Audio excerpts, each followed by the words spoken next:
आमिष आहार आध्यात्मिक उन्नति पक्षे भल कि नुहे कथा प्रसंग में जड़े पचारे आमिष आहारार्थी कहीं आध्यात्मिक उन्नति पक्षे भल नुहे। श्री श्री ठाकुर माछ मांस पियाज रसुण इत्यादि खाइले स्नायु उत्तेजित हुए से सूक्ष्म प्रतिक्रिया धरी हुए ना धरी पारे भी धरी रखी हुए ना जो मैंने यही सब करती से मैंने ठाउर पाती।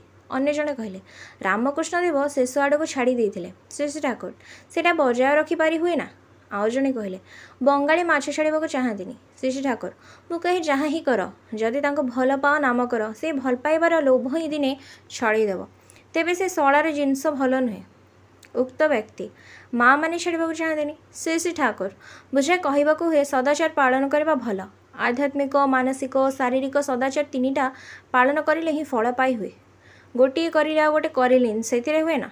आम मैंने एपरी जदि भल पाओ क्या जे प्रवृत्ति ठार बड़ से तार क्षति हुए जो थे कौन करूँ पुओ को भल पाए माँ पूरा रोग दूर करने जदि कहे माछ खाओना ताके तो अन्याय आशा रही पारे परम पिता को जदि सेपरी भल पाए तांका विधान मानिबा को सेपरी इच्छा हुए तांका तृप्ति पाए छले बेले कौशले जेपरी करें तार अंतरर भाव भल पाइबार स्पर्श लगाई दियो आपणा छाया धरीजीव सब ठीक। परम पिता निजक जी जेपरी प्रस्तुत करे परम पिता धारा ता उपरे सेपरी भाव आसे। आलोचना प्रसंग